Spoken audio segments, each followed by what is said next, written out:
महाराष्ट्राला फार मोठ्या अपेक्षा होत्या आणि महाराष्ट्रात डबल इंजिनचं सरकार आहे, ट्रिपल इंजिनचं सरकार आहे म्हणणारे भारतीय जनता पक्षाने महाराष्ट्राच्या तोंडाला पुन्हा एकदा पानं पुसलेली आहेत। महाराष्ट्रातल्या रोजगारासाठी, महाराष्ट्रातल्या उद्योगवाढीसाठी, महाराष्ट्रातल्या इन्फ्रास्ट्रक्चरसाठी या कोणत्याही विशेष उल्लेख, महाराष्ट्राचा उल्लेखच नाही जवळपास।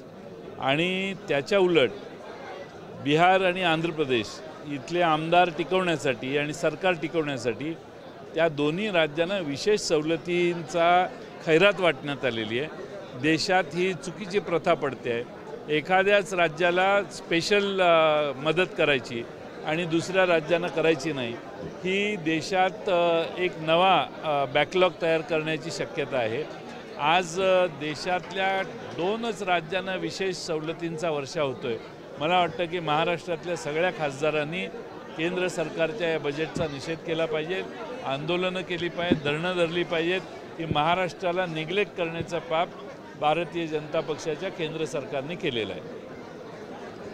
यावेळच्या दुसरा एक महत्त्वाचा भाग आहे म्हणजे शेतकऱ्यांच्यासाठी काही नाही। यात एकच योजना अशी दिसते की ज्यामध्ये जी लँड रेकॉर्ड्स आहेत त्याच्यात काही रिफॉर्म आणण्याचा विचार त्यांचा दिसतोय। त्या व्यतिरिक्त देशातल्या ग्रामीण भागासाठी काही विशेष यांनी केलेलं नाही।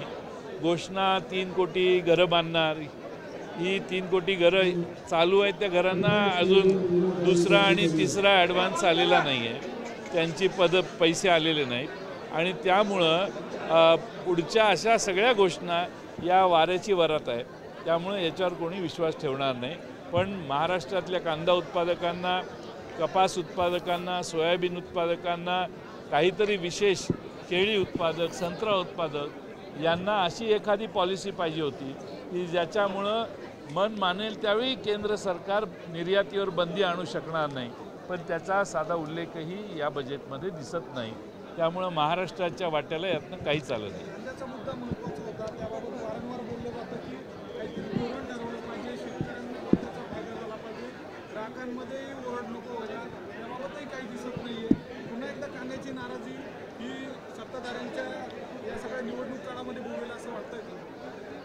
कांदा उत्पादकांचा द्वेष सरकार करते असं मी म्हणेन, कारण कांदा उत्पादकांच्या निर्यातीवर बंदी आणली, मध्येच गुजरातला थोडीशी परवानगी दिली, त्यानंतर सगळीकडे दंगा झाल्यावर थोडी बहुत आणखीन परवानगी वाढवली, पण कांदा उत्पादकांच्या निर्यात बंदीचं पाप, त्यामुळं या भागातल्या सगळ्या शेतकऱ्यांना प्रचंड भुर्दंड बसला।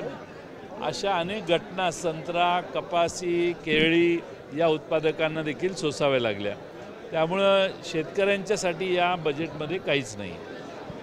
उद्योजक विभागासाठी देखील विशेष असं काही नाही। बाकीच्या राज्यांमध्ये उद्योजकतेसाठी अधिकचा निधी देण्यात आलेला आहे, मात्र महाराष्ट्रासाठी उद्योजकांसाठी बाकीच्या राज्यांना नाही, फक्त सरकार टिकवण्यासाठी आंध्र आणि बिहार या दोन्ही राज्यांना दिलेलं आहे।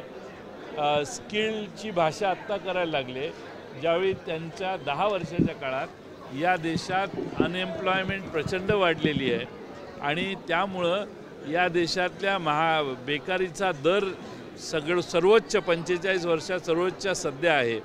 त्यामुळे आता यांना स्किल डेव्हलपमेंटच्या वर काही विशेष सोयी करण्याची गरज वाटते, पण त्याला बराच उशीर झालेला आहे आणि मोठमोठ्या घोषणा जरी असल्या तरी डिलिव्हरी काय असते हे देशातल्या लोकांना माहिती आहे। साहेब, तुम्ही लाडकी बहीण योजनेसंदर्भात टीका केली आहे, लाडकी पत्नी योजना, नेमकं तुम्हाला म्हणायचं काय? आता बहीण आहे, काका आहे, मी म्हटलं ना, काका, लाडका पुतण्या, लाडका आणखीन काय, लाडकी पत्नी, असे सगळ्या नातेवाईक लाडके करा एवढीच आमची विनंती आहे।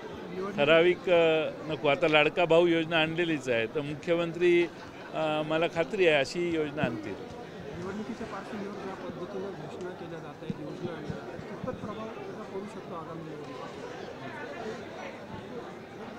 प्रभाव पडणार नाही, कारण पराभव झाल्यानंतरच्या या योजना आहेत, लोक त्याला महत्त्व देत नसतात। साहेब, आज या ठिकाणी मेळावा याला म्हणजे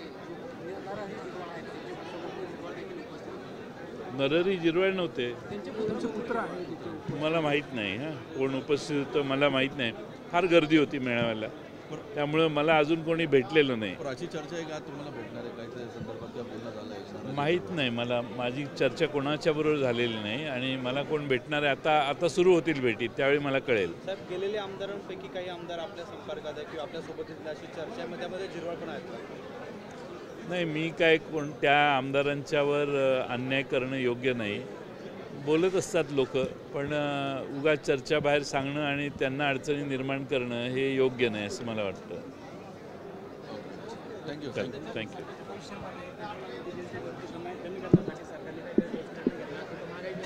घेतला नाही ना. महागाईवर, बेकारीवर या ज्वलंत समस्या आहेत गोरगरिबांच्या. महागाईवर, GST कमी करण्यावर आमचं सरकार केंद्रात आलं असतं तर GST आम्ही कमी करणार होतो. आमच्या जाहीरनाम्यात आम्ही सांगितलेलं होतं. तर महागाईवर काहीच या सरकारने केलं नाही आणि या देशातल्या बेरोजगार युवकांच्यासाठी गुंतवणूक कशी देशात वाढेल याच्यासाठी धोरण सरकारकडे नाही आहे.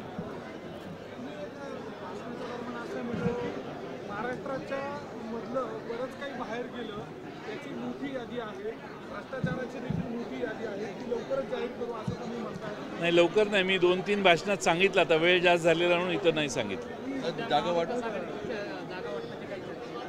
अजून चर्चा नाही, पण आता लोकसभेचं अधिवेशन आहे, आमचे सगळे नेते तिकडं वगैरे आहेत, ते संपल्यानंतर चर्चा होईल एखाद्या वेळी. काय वाटतं इच्छुकांची संख्या बघून नाशिक जिल्ह्यात किती जागा मिळतील? नाही, जागा सगळ्याच निवडून येतील. नाशिक जिल्ह्यातले एखादा अपवाद वगळला तर सगळ्याच जागा महाविकास आघाडीच्या निवडून येतील. आम्ही व्यवस्थितपणानं त्याची आखणी केली तर सगळा नाशिक जिल्हा महाविकास आघाडीच्या मागे उभा राहणं काही अवघड नाही. नेहमी नाशिक जिल्हा पवारसाहेबांच्या पाठीमागे राहिला आहे, त्यांचा बालेकिल्ला म्हणून संपूर्ण महाराष्ट्रात काय देशात त्याची ओळख राहिली.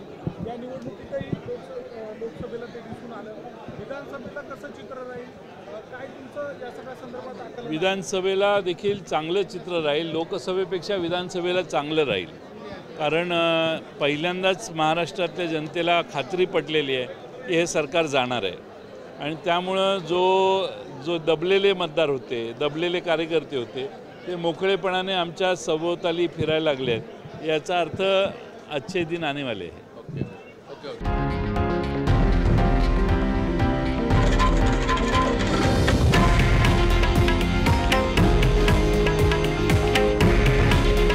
हे आहे देशातील नंबर 1 न्यूज नेटवर्क आणि आपण पाहत आहात TV9 मराठी. काळजी तुमची, हित महाराष्ट्राचं.